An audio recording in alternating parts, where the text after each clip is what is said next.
नमस्कार। जय भीम साथियों, दैनिक दस्तक पर आपका स्वागत है। मैं हूं आपका host GP Gautam. Bahujan Samaj party को बदनाम करने के लिए लगातार उस पर अनर्गल आरोप लगाए जाते हैं, जिसमें सबसे बड़ा जो टैग है वो है कि बहुजन समाज पार्टी बीजेपी की बी टीम है और इसके जो प्रत्याशी हैं वो बीजेपी से मैनेज होते हैं।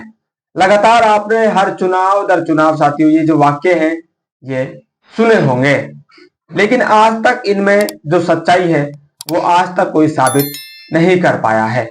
लेकिन अब के बाद जो ऐसे आरोप बहुजन समाज पार्टी पर लगाएगा उसको जेल जाना पड़ेगा, क्योंकि बहुजन समाज पार्टी ने एक्शन लेना शुरू कर दिया है। पूरा मामला क्या है और कहां पर बहुजन समाज पार्टी ने ऐसे झूठे आरोपों के खिलाफ एक्शन लेने का काम किया है, वो सारी बातें आपको इस स्टोरी में बताने वाले हैं। जब भी इस देश में चुनाव आता है, चाहे विधानसभा का चुनाव हो, चाहे लोकसभा का चुनाव हो, और यहां तक कि जो लोकल बॉडी के चुनाव हैं, वो चुनाव भी साथियों आप देख लीजिए तो एक पार्टी को जो बदनाम करने का काम किया जाता है उसका नाम है बहुजन समाज पार्टी। चाहे किसी भी समाज के लोग हों, उसके जो जुबान है वो बहुजन समाज पार्टी के खिलाफ ही लगातार रहती है। और दो वाक्य आप कॉमन सुनते हैं कि जो बसपा है वो तो बीजेपी के लिए काम करती है, बीजेपी से मैनेज होती है, वो तो बीजेपी की बी टीम है। ये साथियों कॉमन जो लेबल है वो चुनाव दर चुनाव बहुजन समाज पार्टी के ऊपर चिपका दिया जाता है। और ये जो लेबल है ये कहां से आता है, कहां से मैनेज होता है, आप इसको भली भांति जानते हैं।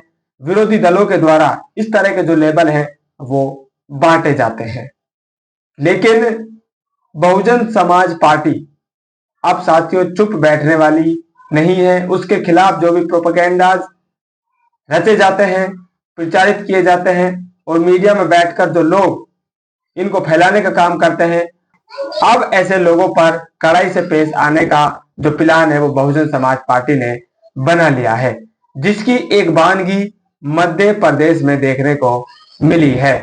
मध्य प्रदेश में जब लोकसभा चुनाव हुए थे, चुनाव तो पूरे देश में हुए थे, लेकिन साथियों मैं बात कर रहा हूं मध्य प्रदेश में जितनी भी लोकसभा सीटें हैं उनके लिए चुनाव हुआ था, तो वहां से बहुजन समाज पार्टी ने एक अपना प्रत्याशी बनाया था।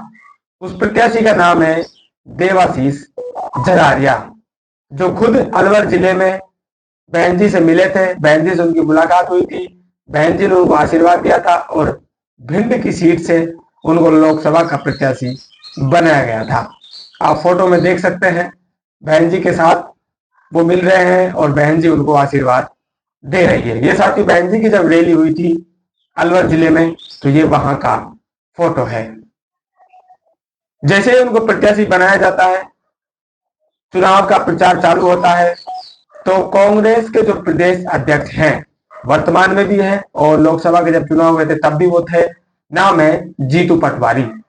इनके ऊपर आरोप लगाया गया है कि इन्होंने मंच से बहन जी के खिलाफ अनर्गल बयानबाजी की थी, मर्यादित बयानबाजी की थी, और जो बहुजन समाज पार्टी के प्रत्याशी हैं देवाशीष जरारिया, उनको बीजेपी से साठगांठ करने के आरोप लगाए थे। यानी कि कहा था कि ये बीजेपी से मैनेज है, इन्होंने बीजेपी से पैसे लिए हैं। इस तरह के जो आरोप हैं वो बसपा प्रत्याशी ने कांग्रेस प्रदेश अध्यक्ष जीतू पटवारी के ऊपर लगाए हैं।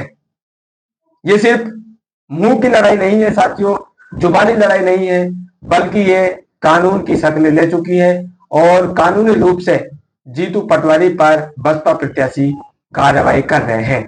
और कार्रवाई का साथियों हालत यह है कि अब उनको 2 बार वारंट जारी हो चुका है।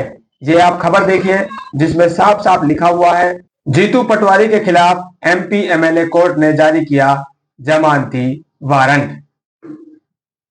तो ये साथियों खबर है, खबर आपने देख ली है। खबर में भी साफ साफ लिखा हुआ है जीतू पटवारी के नाम जारी किया वारंट।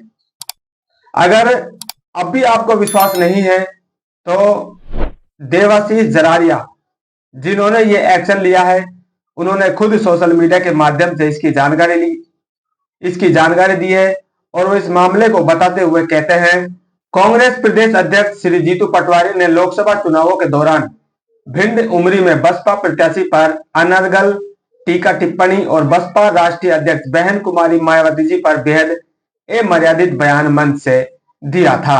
उन्होंने कहा था कि बसपा प्रत्याशी ने भाजपा से पैसे ले लिए हैं। तब मैंने कांग्रेस प्रदेश अध्यक्ष को चुनौती दी थी कि सबूत पेश करें, लेकिन उन्हें लगता था कि दलित व्यक्ति है, क्या ही बिगाड़ लेगा मेरा, मैं बड़ा आदमी हूं, कांग्रेस का प्रदेश अध्यक्ष हूं, तो किसी पर कोई भी लांछन लगा दूंगा।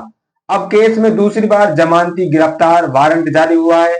मैं कांग्रेस के प्रदेश अध्यक्ष से कहना चाहता हूं, अब कोर्ट में साबित करें कि मैं कितने में भी खाता, नहीं तो सजा के लिए तैयार रहें। साहब, हम गरीब हो सकते हैं लेकिन स्वाभिमान से समझौता करना नहीं सीखा है। आप कुछ भी गलत बोलकर बचकर नहीं निकल पाओगे।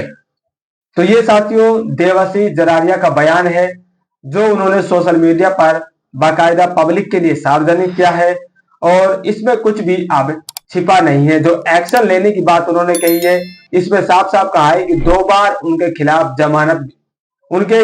2 बार वारंट जारी हो चुका है। अब उनको कोर्ट में साबित करना है कि देवाशीष जरारिया ने कितने पैसे भाजपा से लिए थे। आप कुछ भी बयानबाजी करके, कुछ भी बेबुनियाद आरोप लगाकर अब बच नहीं सकते हैं। तो देवाशीष जरारिया ने साथियों यहाँ पर 2 बड़े जो सीख है वो बसपाई और इस बहुजन मूवमेंट को दिए हैं कि आपके खिलाफ कोई भी बेबुनियाद आरोप लगाए तो आप उसके खिलाफ कानूनी कार्रवाई कीजिए। और दूसरा, ये जो आंदोलन चल रहा है आत्मसम्मान और स्वाभिमान का, इस आत्मसम्मान और स्वाभिमान से आप किसी भी कीमत पर समझौता मत कीजिए। तो आपका साथियों इस पूरे विवरण पर क्या मानना है, अपनी राय जरूर कमेंट कीजिए। फिलहाल इस अपडेट में इतना ही, मिलते हैं नई अपडेट में, तब तक के लिए जय भीम।